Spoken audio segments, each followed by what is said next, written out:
Fala pessoal, bom dia, boa tarde, boa noite, horário que vocês estejam assistindo nosso programa, nosso vídeo. Certo, mais uma edição do programa Tudo Aqui, pelo canal do YouTube da VFTV. E hoje nós vamos entrevistar aqui o jornalista esportivo dos canais ESPN Fox Sports, Rodrigo Bueno. Tudo bem com você, Rodrigo? Tudo legal, Vitor. É um prazer falar contigo e com os teus seguidores. Tamo junto. Eu agradeço. Bom, eu quero começar perguntando, você além de ser formado em jornalismo, você é formado em educação física. Conta mais sobre isso. Na verdade, eu não consegui concluir o curso, né? Porque eu já era jornalista, eu me formei em 94, aí eu entrei na USP, na faculdade de esporte. Tem faculdade de educação física e de esporte. Elas ficam juntas, né? E aí eu comecei a cursar, só que pelas viagens e pelo ritmo de trabalho, eu já estava na Folha de São Paulo, eu não tinha como concluir o curso. Então, eu fiz faculdade de esporte um pouco só, né? Não conseguia a, o diploma no final, mas foi uma forma de tentar acrescentar, agregar, né? Algo ao trabalho que eu já tinha de jornalista esportivo, né? Como se fosse uma especialização, né? Todo tipo de conhecimento é válido. Sim, e sobre, por você ter feito um pouco desse curso de educação física, de esportes, né, meio que te ajuda na sua profissão, de jornalista esportivo, comentarista esportivo, na hora de comentar os jogos, a entender pelo menos um pouco a questão física dos atletas, para comentar durante a transmissão, para, ó, quando o repórter dá a informação que o atleta sentiu no tornozelo, por exemplo, você sabe de alguma coisa, para acrescentar alguma informação, como você mesmo disse? Bom, faculdade de esporte você tem, por exemplo, aula de anatomia, mas eu não vou dizer para você que eu melhorei como se fosse um médico, eu não tenho conhecimento médico aprofundado para falar. Acho que mais a experiência pessoal. Eu sofri várias lesões, rompi ligamento cruzado do joelho direito, do joelho esquerdo, rompi tendão de Aquiles. Acho que a própria experiência de lesões me ajuda a ter um tipo de conhecimento. Mas na faculdade, claro, é um ambiente propício, né? O estudo do esporte está cada vez aumentando, você tem uma literatura maior, né? Você tem, junto com o esporte hoje, uma série de disciplinas.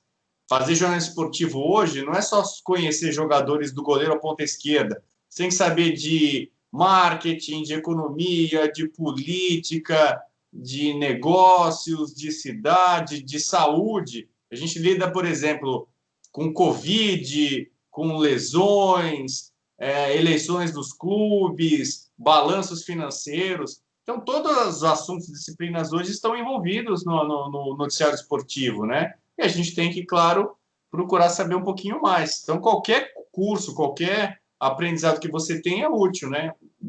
A faculdade de esporte é um caminho. Sim, e quando começou a sua paixão pelo futebol?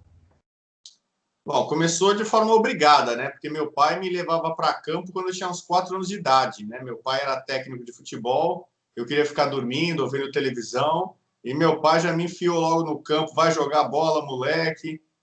E aí no começo era meio chato, mas aí foi legal, fui fazendo amigos, fui gostando mais da atividade, fui me desenvolvendo como jogador, cheguei até a ser profissional em futsal, joguei na base de São Paulo, comecei a acompanhar nos anos 80 transmissões da Bandeirantes, né, de campeonato italiano, e fiquei muito fã de futebol internacional, Copa do Mundo, desde a Copa de 82, álbum de figurinha.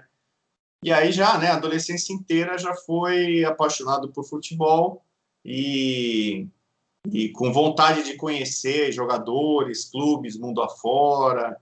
Sempre gostei de geografia, né? Então, sempre tive um interesse muito grande, não só pelos times aqui do Brasil, mas do mundo todo. E como foi ter um pouco essa experiência do futsal que você falou?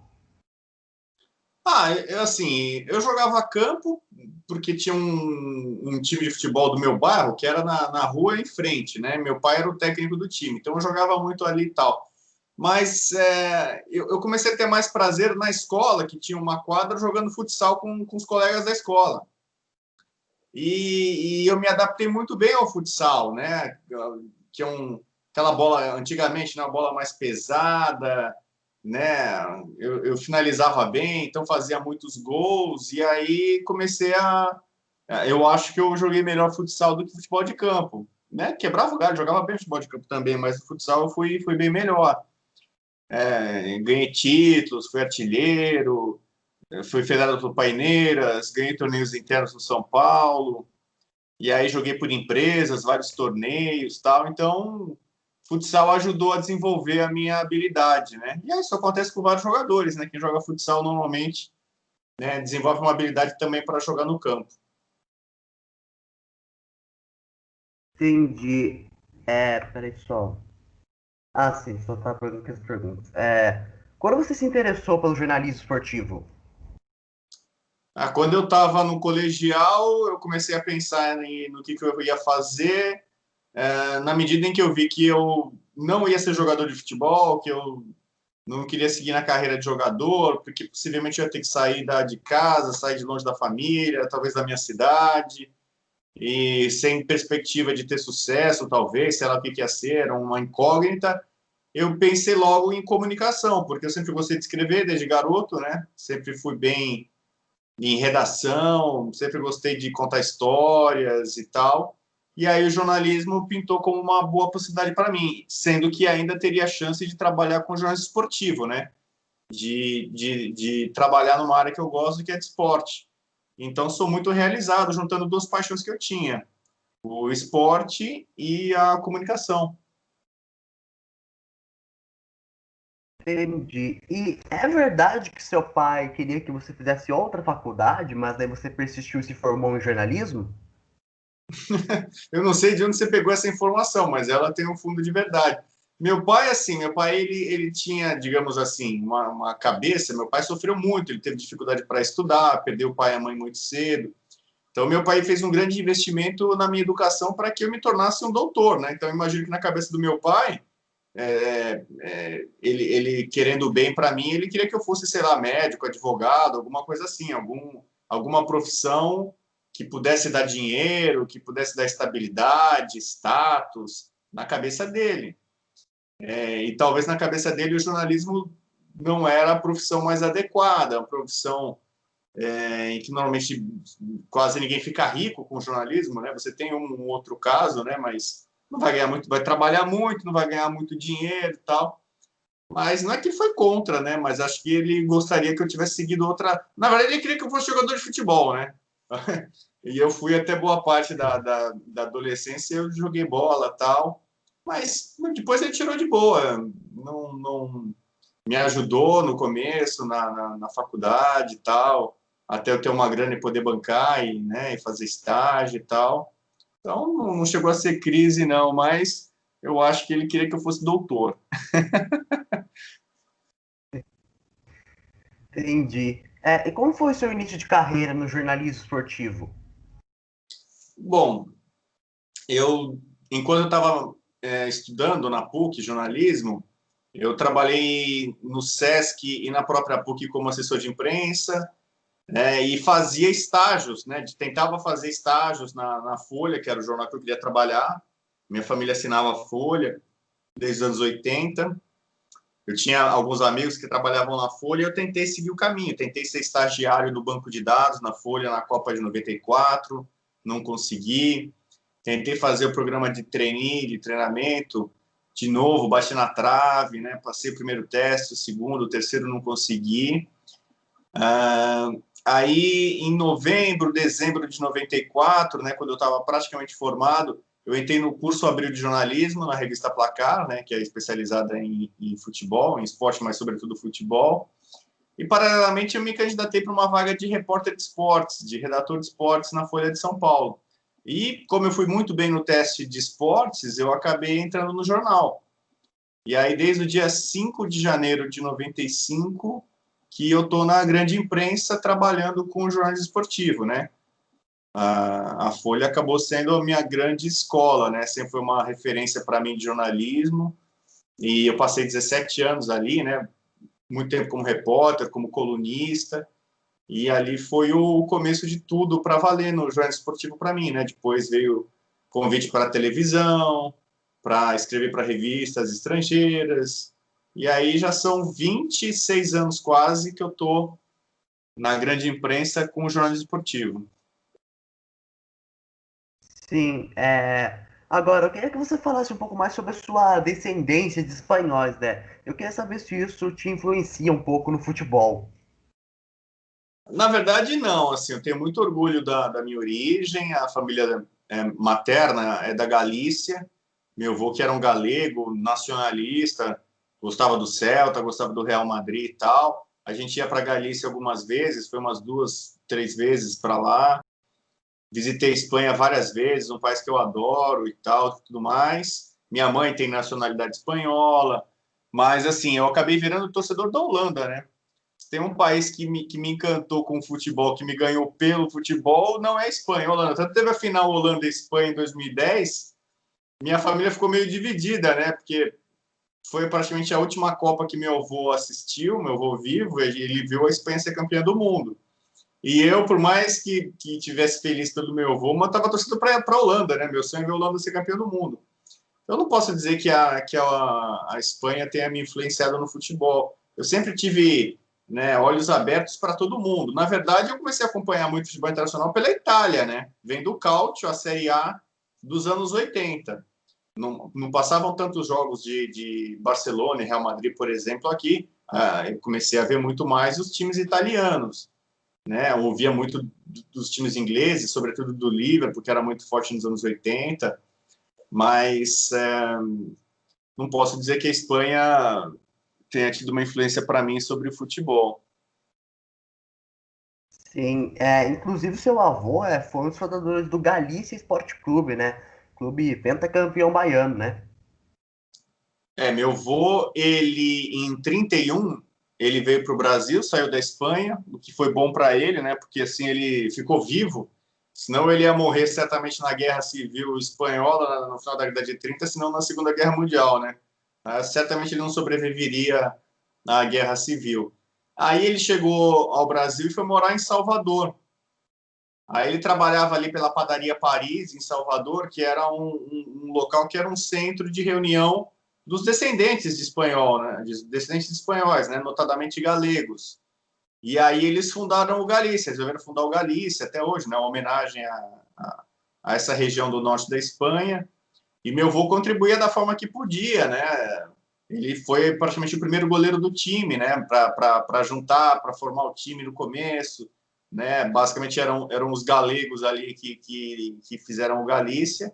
Então meu avô quebrou o galho no gol, participou ali junto com os fundadores da criação da equipe que foi até hoje, né? O primeiro tricampeão baiano. Nos anos 30, anos 40, o Galícia era uma potência regional, né?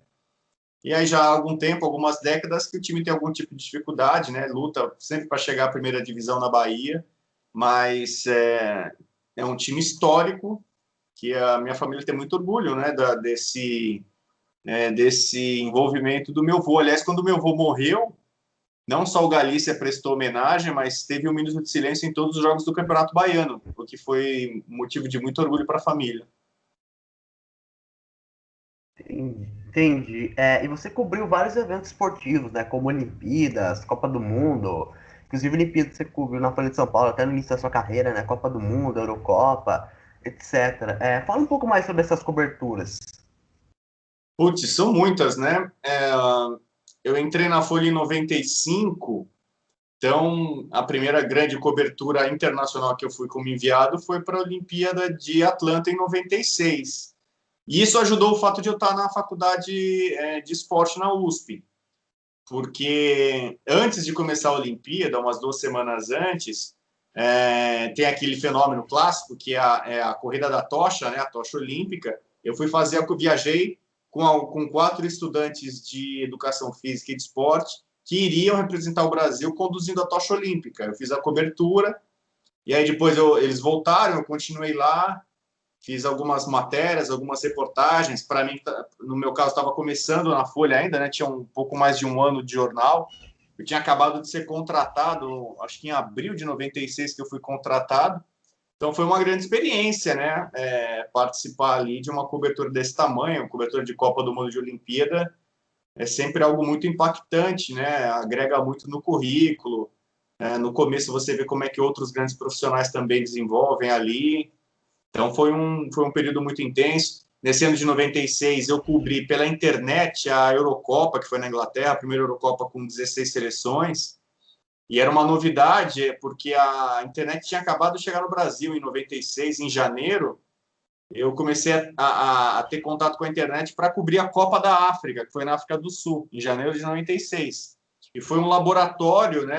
Eu tendo contato com os primeiros sites e conhecendo como navegava, para cobrir a Eurocopa em 96. Eu não fui enviado para a Inglaterra, mas foi uma coisa até embrionária, não só para o esporte, mas para o jornal como um todo.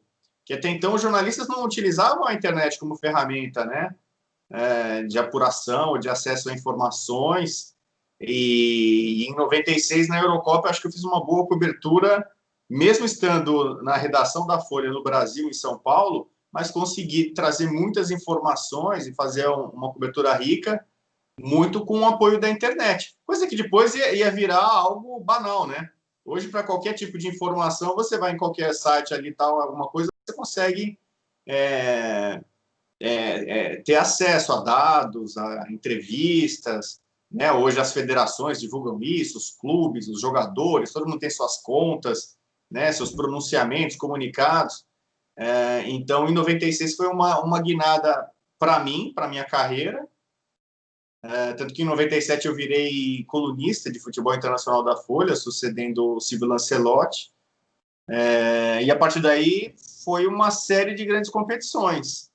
A Copa de 98 eu não estava durante a Copa, eu fui antes, fiz matérias, reportagens, conheci os principais estádios da Copa, o CT que o Brasil ia ficar, fiz entrevistas, matérias especiais, né, cadernos, e nesse século eu estive em todas as Copas do Mundo, né, cobri em loco 2002, 2006, 2010, 2014, 2018, fui em 3 finais de Champions League, estive na final da Eurocopa de 2004, Copa América em loco 2007, 2011, 7 de Venezuela, 11 Argentina, muitos jogos de Libertadores, Sul-Americana, Mundial de Clubes eu fui em 3, 4 na verdade, se contar em 2000, né, que teve no Brasil aquela edição primeira da FIFA, né, em loco eu cobri 4 Mundiais de Clubes, eu já fiz jogos de Campeonato Espanhol, de Campeonato Italiano,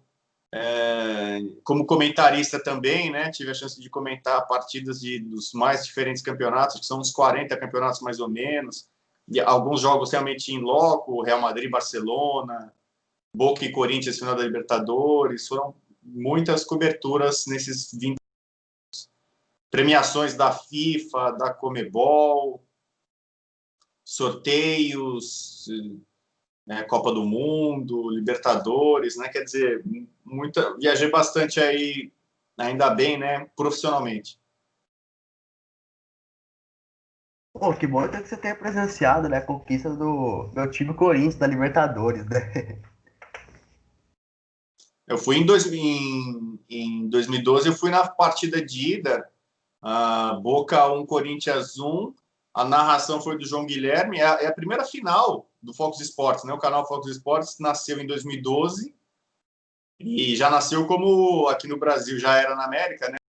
Libertadores. Então a gente deu sorte, logo no primeiro ano já transmitiu o título do Corinthians, né? Que tinha uma expectativa muito grande. Eu tive a honra de comentar a partida de ida, Boca 1, Corinthians 1, gol do Romarinho, narração do João Guilherme, eu fiz os comentários, né, o Simon, né, o comentarista de arbitragem, mas foi um momento muito especial para mim, para o João Guilherme, narrador, e para o canal, para o Fox Sports, não só para os milhões de corintianos, mas para a gente que trabalha, é sempre algo muito gratificante, né, tá colocando um evento grandioso no currículo.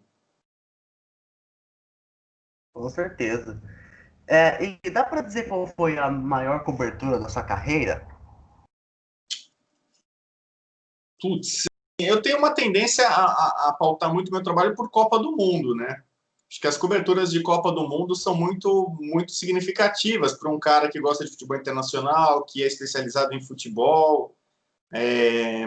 Normalmente, como torcedor, amante do esporte, já marca a vida da gente, né? A gente lembra, pô, na Copa do Mundo eu estava nesse lugar, eu trabalhava nesse lugar, eu estudava aqui, eu namorava tal pessoa, né? Eu vi o jogo nesse lugar, a gente lembra muito da vida, muito assim, né? Associada à Copa do Mundo. Então, eu diria que as coberturas das Copas todas, né? Sobretudo as desse século, que eu tive em loco em todas, foram todas muito marcantes do ponto de vista profissional e pessoal também.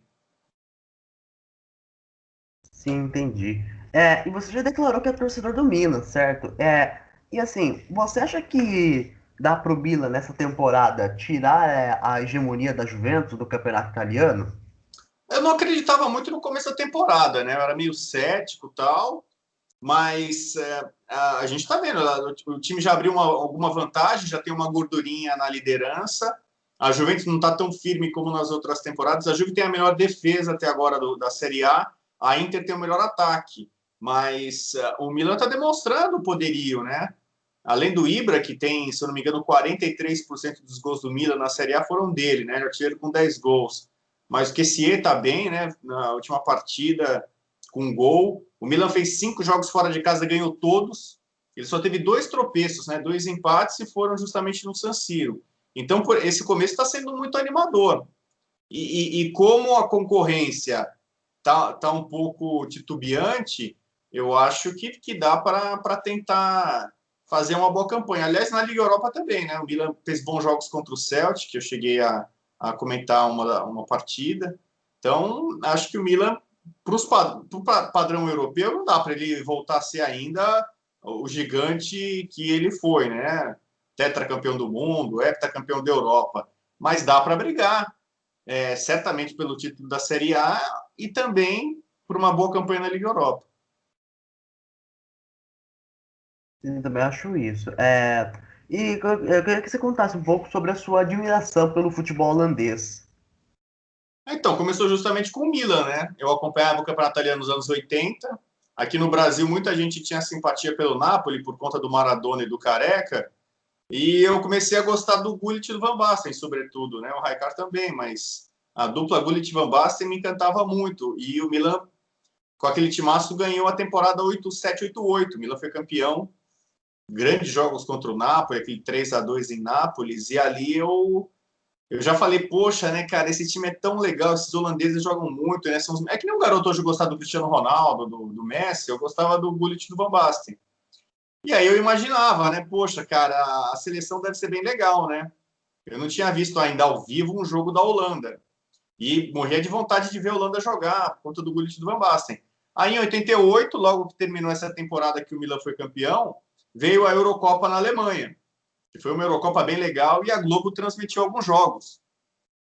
E aí eu pude ver a Holanda vivo, o Gullit Van Basten, a campanha foi espetacular, até a final, né, que passou para o Brasil, Holanda 2-0 na União Soviética, um gol do Gullit de cabeça e aquele gol antológico do Van Basten.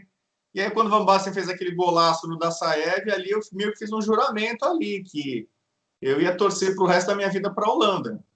E desde então estou cumprindo, com muito sofrimento, né? Muitas derrotas inesperadas, mas também com muitas alegrias, grandes times, grandes jogadores. É um prazer, virou um hobby.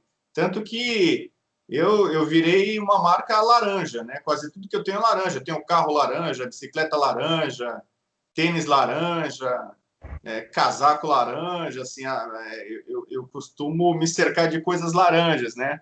As pessoas brincam aí e tal, virou uma marca minha, né? Uma coisa diferenciada, como eu costumo dizer, né? Na minha vida, o laranja. Então, por exemplo, se acontece um confronto em Brasil e Holanda na Copa do Mundo, você torce para Holanda? Torço para a Holanda, torci nas Copas do Mundo, as que o Brasil ganhou, as que a Holanda ganhou. Aliás, a Holanda ganhou mais que perdeu, né? Teve 5 duelos Brasil e Holanda em Copa do Mundo. A Holanda ganhou 3. Teve um empate, que o Brasil ganhou nos pênaltis, e uma vitória do Brasil, aquele 3-2 suado e polêmico na Copa de 94. Entendi. Bom, agora eu queria que você falar um pouco do futebol brasileiro.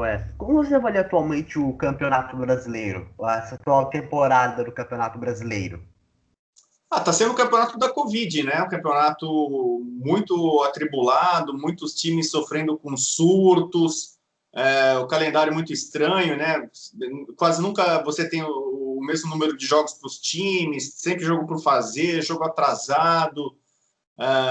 Mas, aos trancos e barrancos, o campeonato foi se desenrolando e imagino que vai terminar normalmente dia 24 de fevereiro, né? A menos que Grêmio ou Palmeiras, um deles ganhe a Libertadores e vá para o Mundial, aí eu não sei como é que a CBF vai fazer para equacionar as datas na reta final.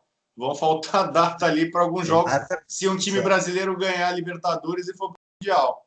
Que o Mundial é exatamente em fevereiro, né? Primeira quinzena de fevereiro. Agora, uma marca do campeonato que para muita gente é surpresa e para mim também é o equilíbrio. Porque eu imaginava de início que o Flamengo ia ganhar sem muita dificuldade a competição, talvez com o Atlético Mineiro sendo um candidato, né? Porque o Galo investiu muito, mais de 100 milhões de reais, Sampaoli é um grande técnico, foi vice-campeão no passado, o Galo só tem o Campeonato Brasileiro para jogar, então eu imaginava o Flamengo abrindo uma boa vantagem sobre os outros, como foi no Brasileiro passado, e o Galo sendo o concorrente. E o que a gente viu até agora é que há uma alternância na liderança, né? O Inter já foi líder, no começo o Furacão, o Vasco, o Galo foi líder muitas rodadas, agora é o São Paulo. E você não pode descartar nem times como o Palmeiras e o Grêmio, que têm elencos muito fortes, até agora não foram líderes ainda, né? Mas são times com bons elencos, boas sequências, um momento positivo. Então está completamente em aberto esse campeonato. Hoje acho que você não pode descartar um São Paulo campeão, o Galo, Flamengo, Palmeiras, Grêmio. Acho que um desses times aí certamente vai ficar com título. Inter, Fluminense e Santos, com alguns problemas, algumas limitações, acho que vão ter que brigar por Libertadores. Sim, agora eu queria abordar um assunto com você, que eu até já fiz essa pergunta para outros jornalistas esportivos que eu entrevistei, é a seguinte pergunta: você acha que a mídia esportiva derruba técnicos, entre aspas? Ela não derruba porque ela não é presidente de clube, não é dirigente, não é ela que demite. Mas ela ajuda, ela tem uma influência, tem uma parcela, faz parte do trabalho. A mídia, tem gente que confunde, né? Acha que a mídia tem que só falar bem dos clubes, as pessoas ficam revoltadas. Pô, mas você está criticando o time. Uma mídia tem que ser independente, tem que ser isenta, né? Tem que ser imparcial. E então, quando um time está mal, um técnico está mal, um jogador está mal, é dever do jornalista ser crítico e apontar isso, não ficar passando pano, como a gente diz hoje. Então, às vezes, como você tem na imprensa formadores de opinião, né? Muita gente que segue as várias mídias hoje acabam, às vezes, sendo influenciadas, né? Por opiniões. Então, a mídia tem uma parcela de realidade na hora de um técnico demitido. Se tem um trabalho sendo muito questionado, só a imprensa sozinha não vai demitir ninguém, né? Mas ela ajuda a criar uma onda, a questionar trabalhos, né? A criticar treinadores, e aí também por isso, não é só esse motivo, mas também por isso, muitas vezes você acaba tendo uma troca numa comissão técnica.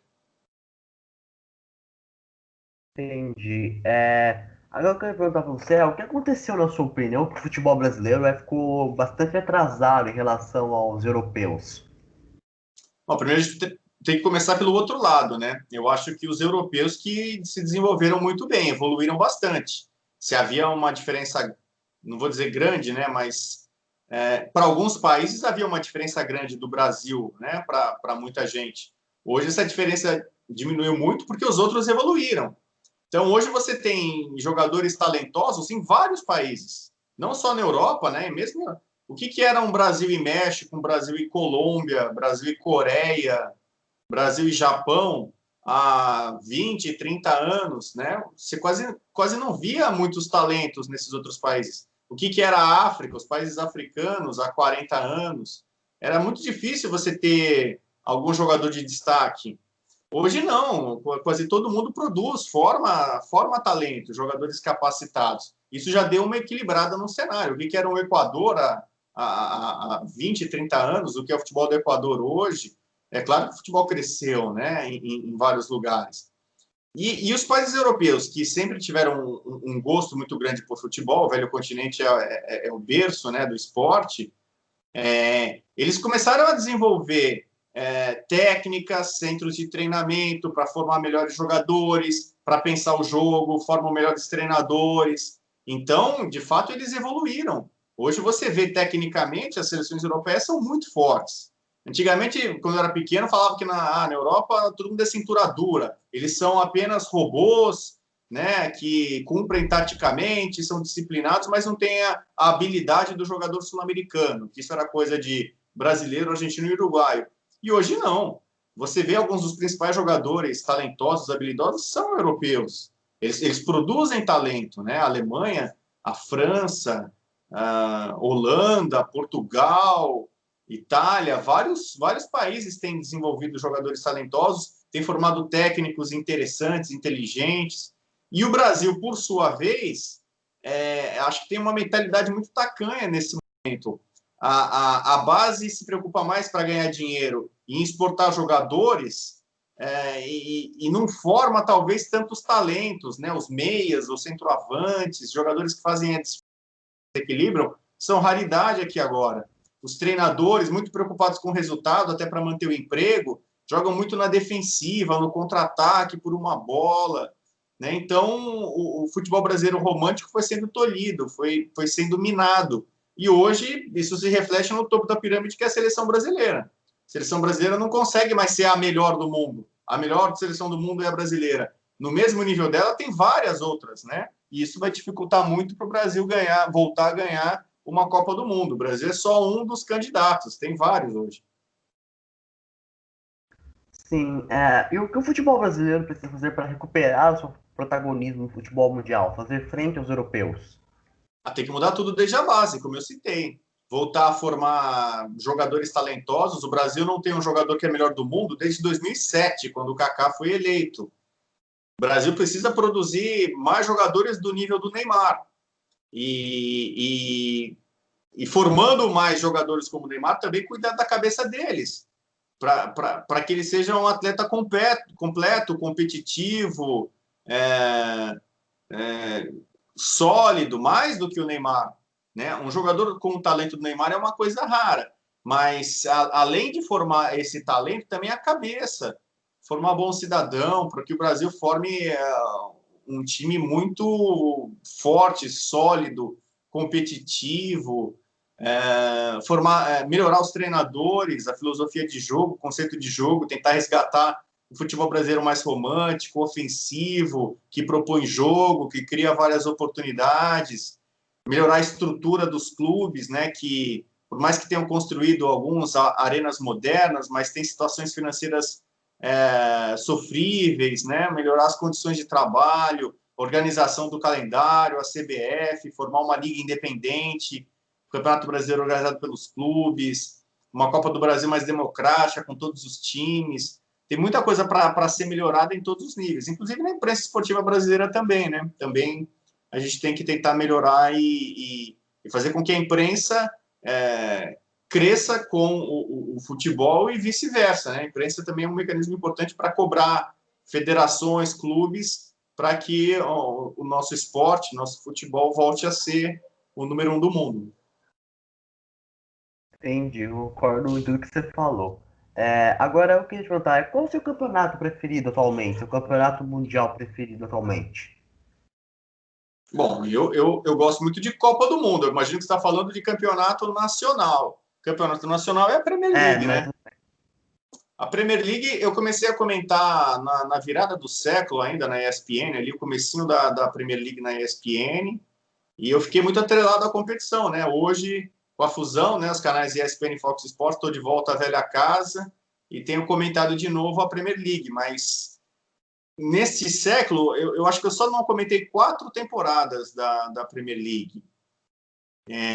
Então, é um campeonato muito prazeroso, clubes históricos, times interessantes, muitas histórias. Alguns dos principais, ou quase todos os principais técnicos do mundo trabalham lá, torcidas fanáticas, a atmosfera muito bacana, um climão. Eu costumo dizer que a Premier League é o mais próximo que o futebol chegou do videogame, né? Parece videogame.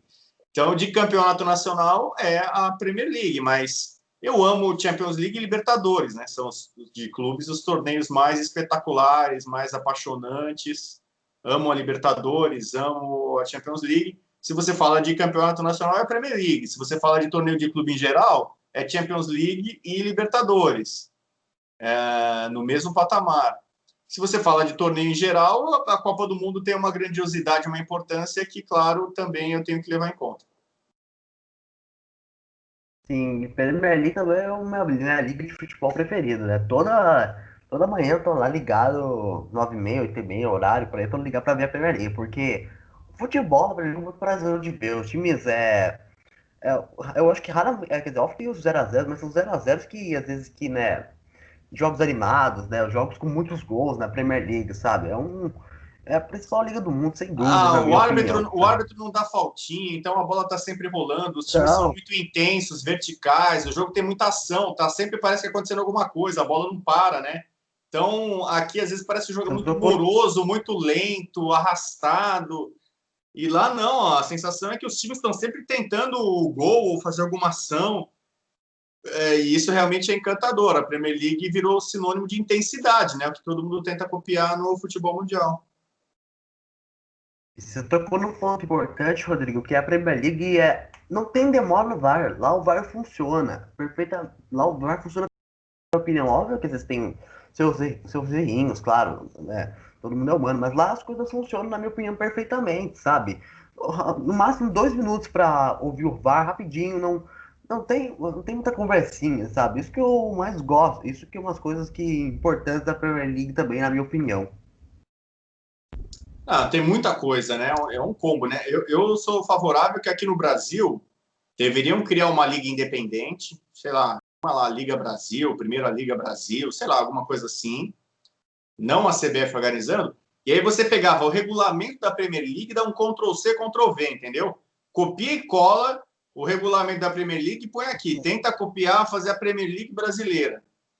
Com saldo de gols, o primeiro critério de desempate, a questão de organização, de marketing, vender para o mundo, como a Premier League se vende com sucesso, acabar com... Agora eles estão indo na contramão, né, com o Brexit, eles vão botar limites de novo para estrangeiros, né, vai ficar mais difícil para estrangeiros. Mas sou favorável a abertura completa de mercado, encher aqui de estrangeiro, técnico estrangeiro, jogador estrangeiro, porque quanto mais gente qualificada tiver aqui em qualquer área, jornalista estrangeiro que vem, agregue, vai melhorar o campeonato, fazer o mais próximo possível o Campeonato Brasileiro ser a NBA do futebol, né? Que é mais ou menos o que a Premier League para muita gente é. A gente tem que tentar melhorar esse campeonato aqui, que tem potencial, né? Tem times tradicionais, tem muita paixão envolvida, torcidas monstruosas, mas falta um cuidado, um zelo maior. Fui favorável quando em 2003 começaram os pontos corridos, né? Porque já parece um pouco mais com o campeonato europeu, mais organizado, para os clubes é melhor financeiramente, mas tem um monte de coisa para a gente mudar ainda. Aqui você suspende com 3 cartões amarelos, Premier League são 5, você tem que ter um tribunal independente, árbitros profissionais, como é na Premier League, a gente ainda tem muita coisa para melhorar em todos os níveis, né? Tribunal, arbitragem, transmissão, tabela, calendário. Né? Então, eu torço para que, ao máximo, a gente aqui no Brasil copie o que dá certo lá, né? O que é bom lá, no caso, a Premier League é uma referência. Sim, com certeza. Agora, dá pra você lembrar na sua cabeça qual foi a melhor partida de futebol que você já comentou na sua carreira, que teve tudo de bom, jogo tático muito bom, gols, vibração o tempo todo, sabe? Dá pra você lembrar na sua cabeça? Tem um jogo que eu comentei, tem vários jogos que eu comentei assim que são memoráveis, assim. Um que eu lembro muito foi um jogo Liverpool e Borussia Dortmund, o Klopp enfrentando o Dortmund. Ele tinha acabado de se mudar, né, para a Inglaterra. Foi um jogo na Liga Europa e o Liverpool deu uma virada dessas inacreditáveis, assim, 4-3, né?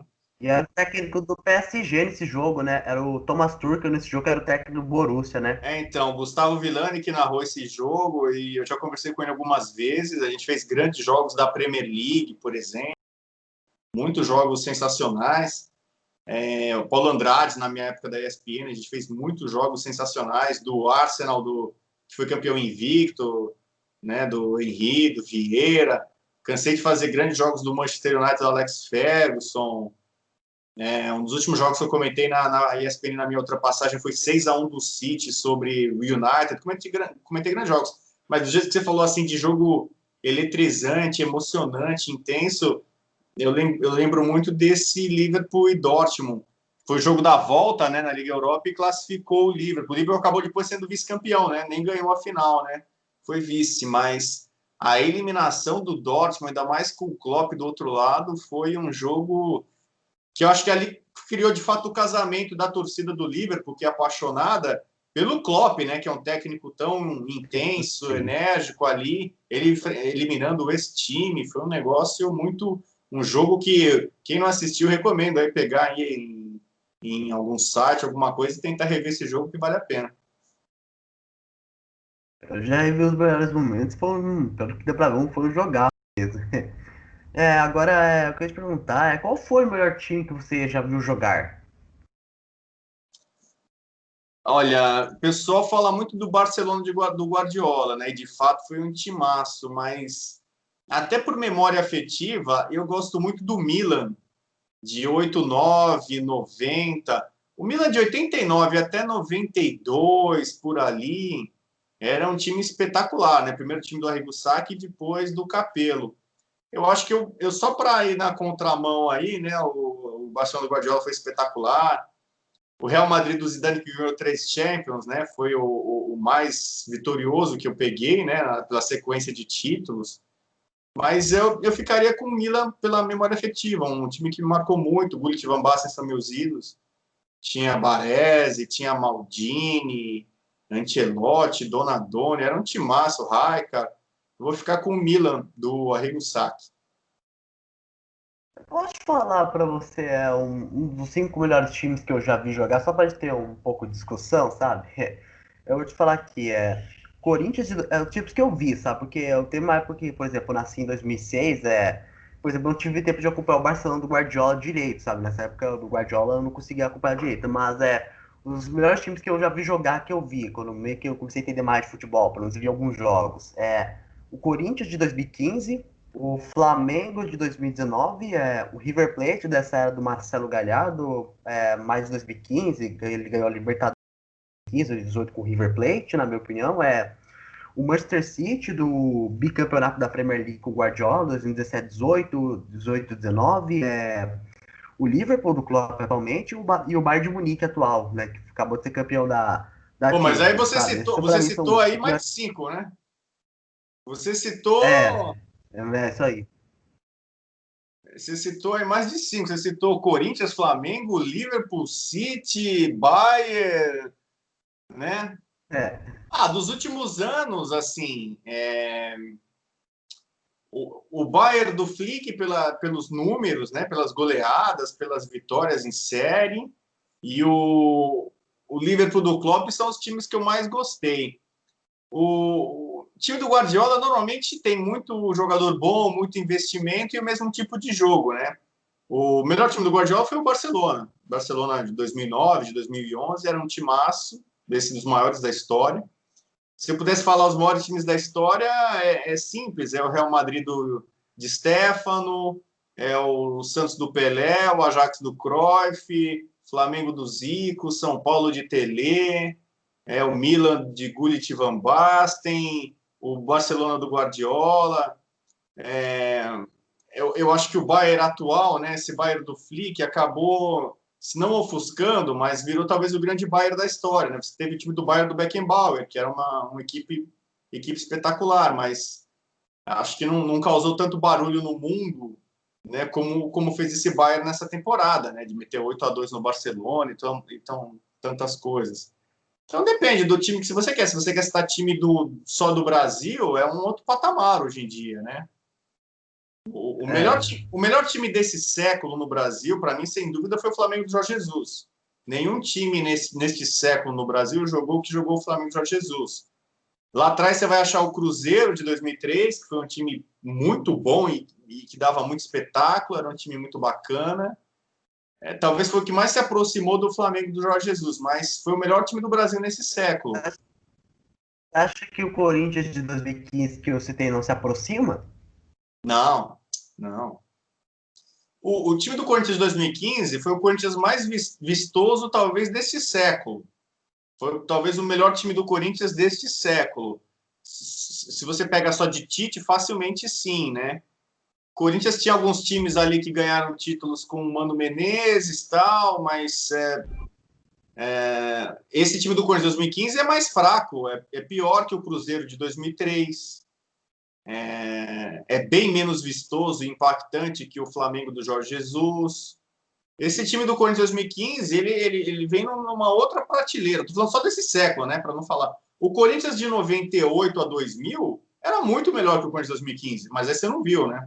Você não viu jogar. O Corinthians era muito mais Não vistoso. vejo jogar. Então, o Corinthians de Então, por isso que eu 98 até 2000 era um time espetacular. Era o melhor time do Corinthians que eu vi jogar. Eu peguei um pouquinho o garoto da democracia corintiana, mas ela ficou muito restrita a São Paulo, né? Ela não ganhou o Campeonato Brasileiro, não ganhou o torneio de maior expressão, só ganhou 2 paulistas, né? Era um time legal, muito bacana, mas o melhor Corinthians que eu vi é o Corinthians de 98 a 2000.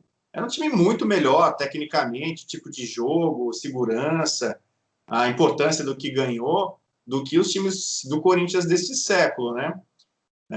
Neste século, para mim, sem dúvida, o Flamengo do Jesus é o melhor. Mas aí você coloca o Flamengo no mundo, nesse século, ele fica atrás de uma série de times. Não dá para comparar, botar no mesmo patamar, como gosta de dizer o Bruno Henrique, o Flamengo do Jesus com o Barcelona do Guardiola, com o Real Madrid do Zidane, com o Liverpool do Klopp, com o Bayern do Flick.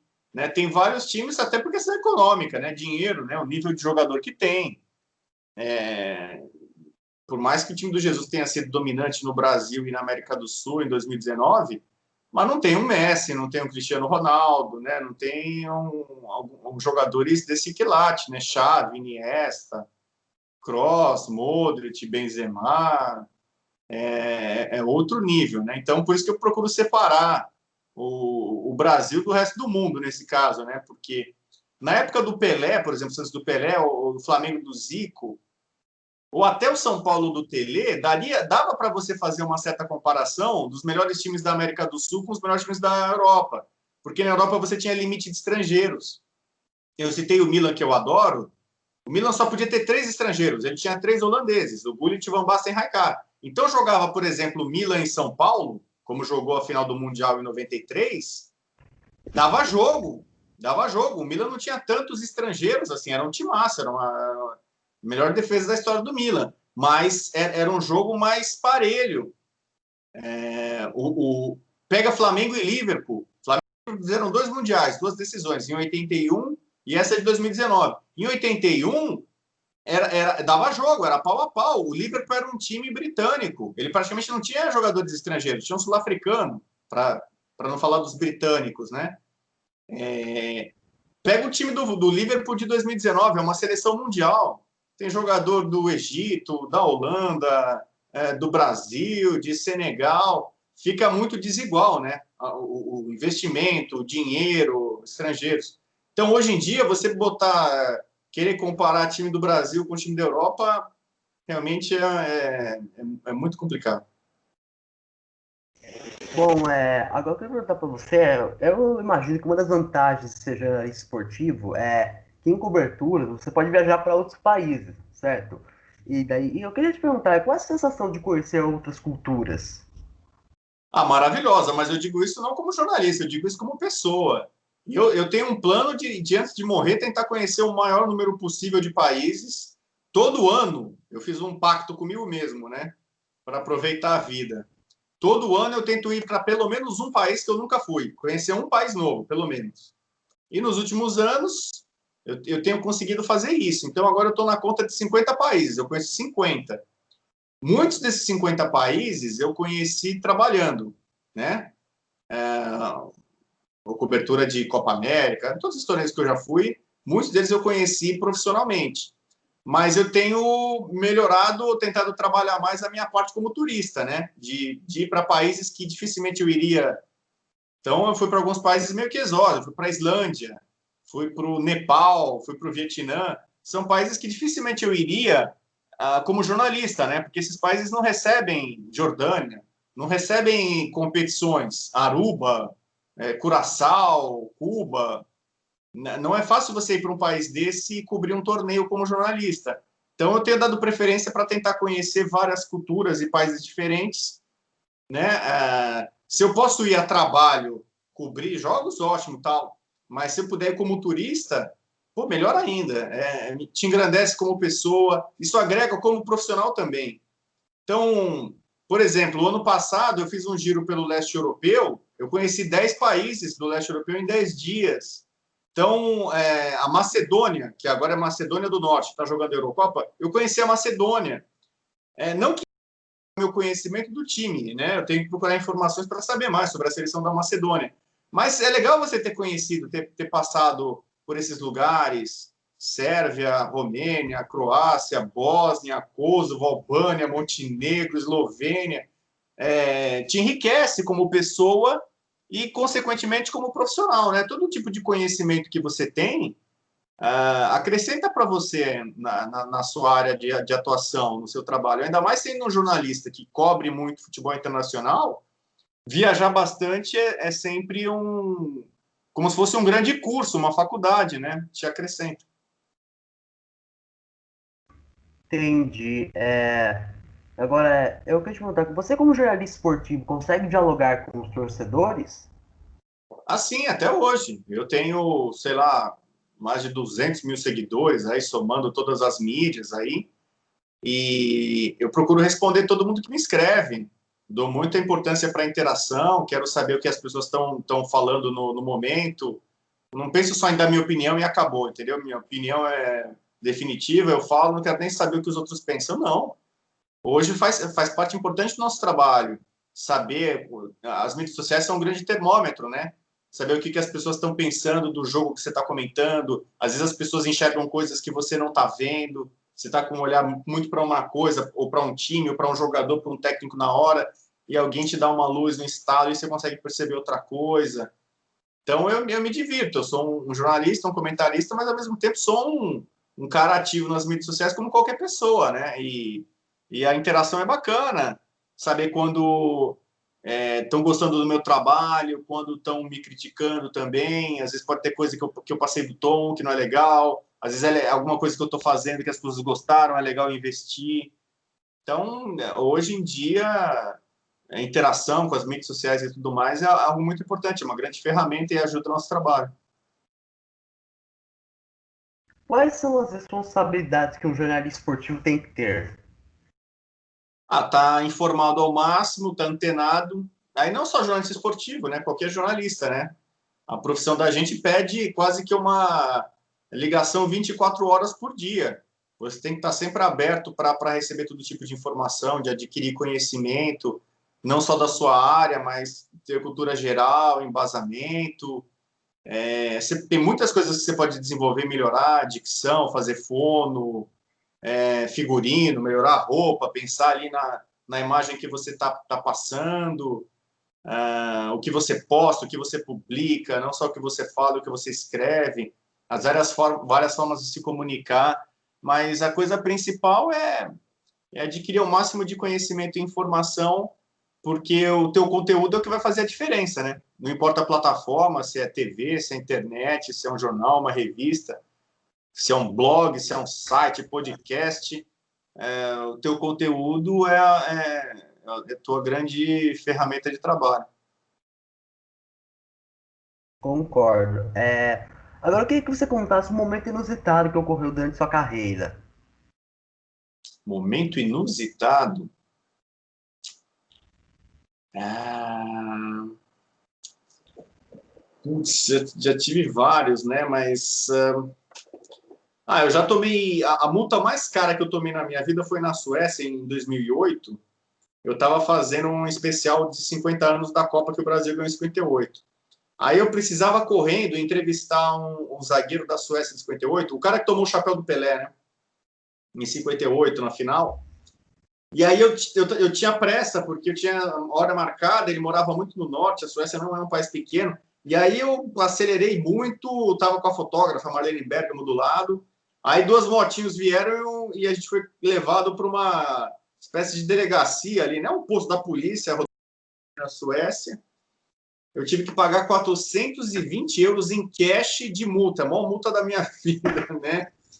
Para poder não ter a carteira presa, não ter o carro detido. Eu já perdi o passaporte em meio à Copa de 2002, deu um trabalho danado em meio à Copa de 2002 no Japão, naqueles trens, né? Tem muitos trens, trem-bala e tal. Eu perdi o passaporte ali, foi um inferno. Eu já tive vários incidentes assim, coberturas no Japão mesmo, de ficar preso dentro do estádio. Foi o estádio Yokohama. Num jogo eu tive que fazer uma matéria e eu fui o último jornalista a sair, fecharam as portas do estádio, eu fiquei preso lá de dentro. Eu sozinho dentro do Yokohama Stadium, e aí eu tentei pular a grade para sair, a polícia não queria deixar, mesmo assim eu pulei. Cara, se eu ficar lembrando aqui de maluquices em cobertura, que às vezes é necessário, né, coisas que você faz, e na hora, assim, é o reflexo que você tem que fechar, tinha que mandar o texto correndo para edição, e aí depois você vai ver o problema que deu, né? Se você vai preso, se você tomou multa tal, mas em nome da reportagem, do trabalho jornalístico, muitas vezes a gente acaba passando dos limites, né? Eu fiz isso algumas vezes já. Final da cobertura, eu perdi um laptop, meu notebook numa van em Moscou, na final da Champions League 2008, Chelsea e Manchester United. E aí eu precisava mandar o texto e eu fui atrás da van para localizar a van, para ir a van para achar, para pegar. Aí eu consegui ainda, depois de algumas horas, recuperar meu laptop. Putz, cada história maluca que dá para escrever um livro, um dia, quem sabe. Entendi. Bom, eu queria te perguntar agora, quem é a sua referência no jornalismo esportivo?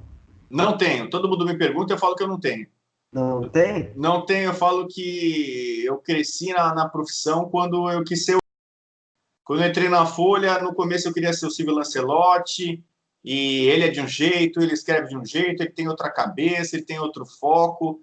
Eu gosto dele, adoro ele, sou sucessor dele, né? Fui sucessor da coluna dele na Folha, mas ali eu aprendi que eu não deveria ser. Na ESPN eu cheguei, o PVC era a referência lá, e eu já percebi que eu não sou PVC, não tenho a memória do PVC, não tenho que fazer tudo o que o PVC faz, não tenho que falar tudo que o PVC fala, tem que ser o mesmo. Então, eu aprendi a trabalhar com alguns dos principais nomes do jornalismo esportivo, admiro muitas coisas em muitos deles, tem coisas que eu não gosto em alguns deles, todo mundo tem virtudes, tem deficiências, e a melhor coisa é ser você mesmo, entendeu? Ser autêntico.